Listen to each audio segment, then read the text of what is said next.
Sup guys, it's your boy Justin back with another Fate anime review. This time we're reviewing the Fate Apocrypha, which was based off a light novel series.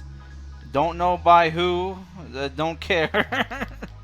So this was animated by A1 Pictures, right? And it's 25 episodes.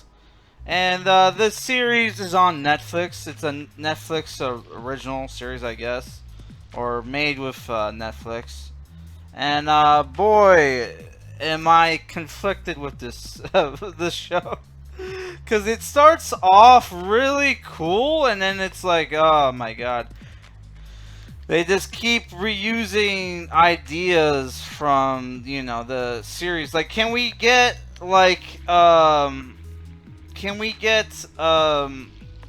a Fate series that's just a straight up like regular Grail War? We don't need the because there's a lot of cool stuff in the franchise. We don't need the gender bending, not gender bending, gender swapping. We don't need the crappy romance stuff. We don't need the every time, like, a character, like, there's like, oh, a secret plot or whatever. Like, I don't mind characters scheming, but it's like, dude, we need like bull crap twist. I'm trying to be,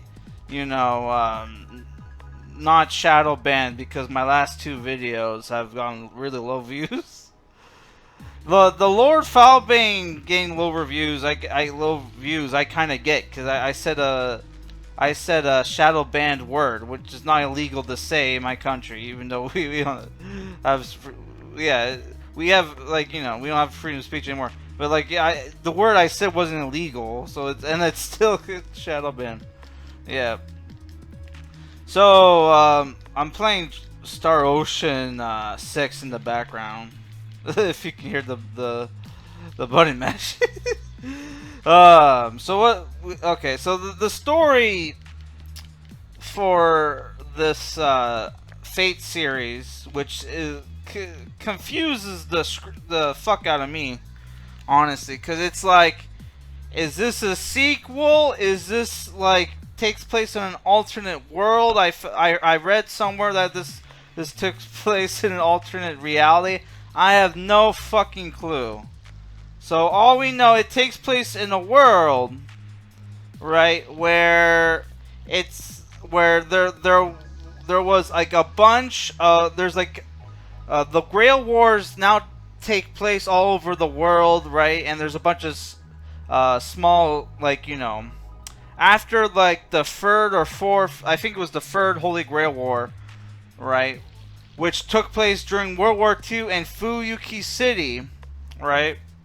After the events of that Holy Grail War, there's been multiple Holy Grail wars around the world, and the Mage Association, it's no longer the Council Magi, it's the Mage Association in Europe, hires this Japanese necromancer mercenary to join what is called the Greater Grail War, where the winner of the last Holy Grail War, the third Holy Grail War, attained the Holy Grail, and now it's now called the Greater Grail, right? Holy Grail was not a grand enough word. We have to call it the Greater Grail now. And for some reason, he didn't make his wish back then, but he took it back to his home country of Romania, and he's part of the Yigamilenia mage family, right, which run Romania, right? And they're setting up a Greater Grail War, where it's no longer seven mages with their heroic spirits fighting a battle royale. It's two teams. It's two teams of mages, right? The Mages of Black, which is the Yiga Millennia, which is a military eyes like mage family, right? And you have the the mages of red, which is the people the Mage Association hired, right? So our main one of the main characters is like this mercenary guy, I forget his name, who is given given a relic of a piece of the Knights Round Table, and summons Mordred the traitor, right, which is King Arthur's son. If you know anything about Fate Stay Night or whatever, you know that spoiler alert, that King Arthur was a woman, and so is Mordred. Even though there's flashbacks where you see Mordred's mother and it's a woman, so it's like, how does this shit make sense? I don't know, right? And yeah, there's also, like, you know, other characters. You have like yeah, other characters is the priest Shiro Kodamine, right? Which we're not going to say who his real name is.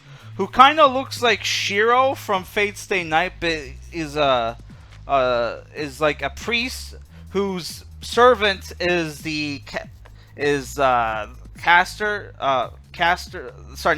assassin, right? Who is Semiramis from Babylonian War, right? And he's in charge of the Red Faction, right? And the servants of the Red Faction are the Berserker Spartacus, Achilles, who's the rider, Alente, who's archer. Obviously, you have Mordred as saber. You have who's assassin? Assassin was Jack the Ripper, who was a little girl character, creepy little girl character, wears this really bad outfit, and she's like at one arc of the show she's the villain, right? You have William Shakespeare as Castor, right? Who doesn't really fight in the show. And I'm missing one. Who am I missing? Oh my god. That's the problem when there's 7 of them. You're gonna miss 1 or 2. Oh my god. Oh, and Lancer, who is Karna, right? Who some people might get pissed off that, you know, Karna is supposed to be like Indian mythological hero or god, and you know, he has pale white skin. So on the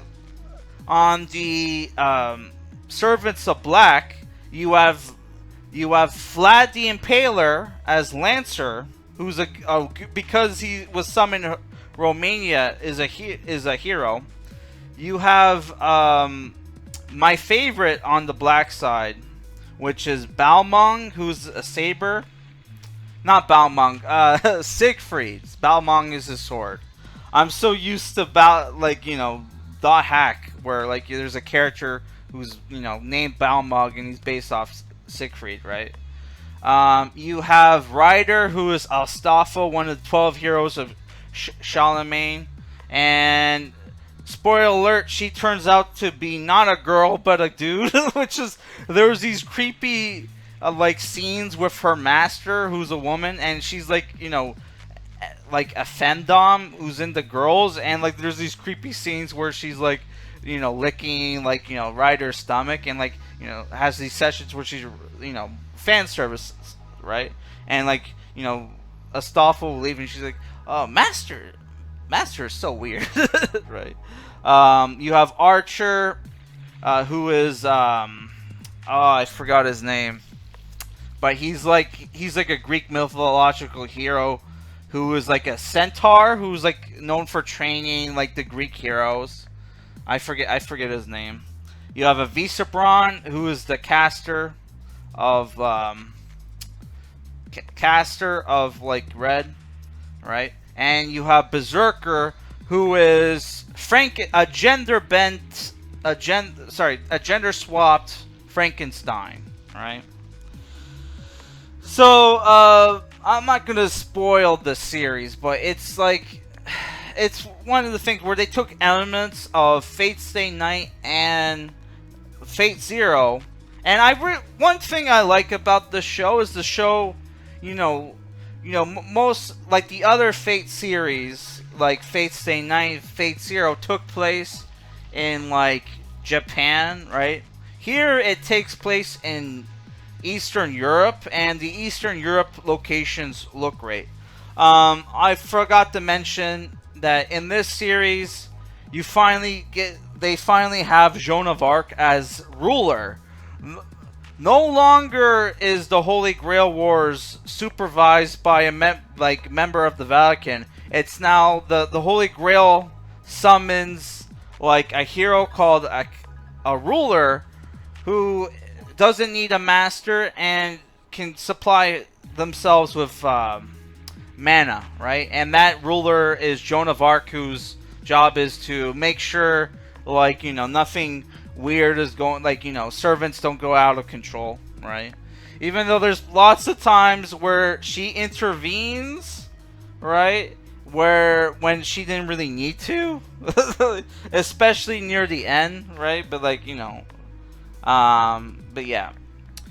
So what did I think about the show? I'm not a fan of a lot of the designs. You fucking have Achilles and you fucking have Spartacus, and their designs kind of suck, right? The only designs of the newer servants, because like, Mordred and Joan of Arc, you saw them in like Fate Zero and Fate Stay Night in like flashbacks, right? Which I want to mention that they bring back a character from like Fate Zero, and you see him before he was like evil, right? Back when he was like a knight, which is Caster from like Fate Zero. And it's like, I recognize his voice actor, but I didn't recognize his face. But as he starts talking, he gets more and more crazier, and his face starts to look like what he did in like Fate Zero, right? Which I thought was cool. But yeah, like, I would say, like, yeah, wasn't a fan of a lot of designs. Too many they gender swapped how many fucking historical figures? Like, oh my god! In the other ones, it would be like one or two, but they had like what, like, if you don't count Mordred, right? They had at least, I think, like 2 or 3, right? Which is like, holy fuck, man! Relax with that gender swapping. There's like female, lot of female here, like historical figures that they haven't used yet, but they keep gender swapping. Why? And it's like, you had Frankenstein. Why not just have Bride of fucking Frankenstein? You had to have you had the gender swap Frankenstein. What sense does that make? But yeah, it's the thing about this show. I liked it, but it's like, a lot of shit in the show made no fucking sense, right? And it's like, and then there's the thing where like they kill off the coolest character in the show only for him to be replaced by a homunculus, right? And you have this whole, and he somehow becomes a new master, even though it's like this is supposed to be a battle royale. Why can, like, it doesn't really make sense for them to swap in new masters, right? Especially ones that weren't like, because like the League of Millennia was at first like the bad guys of the show, because they were very militarized. They were using homunculus as mana batteries for their servants, right? And they were treating them like, slaves and whatnot, disposable soldiers. So you have the story of one of the servants breaking out and joining the Holy Grail War, which I'm like, I'll say it, he teams up with Astolfo, right? Yeah.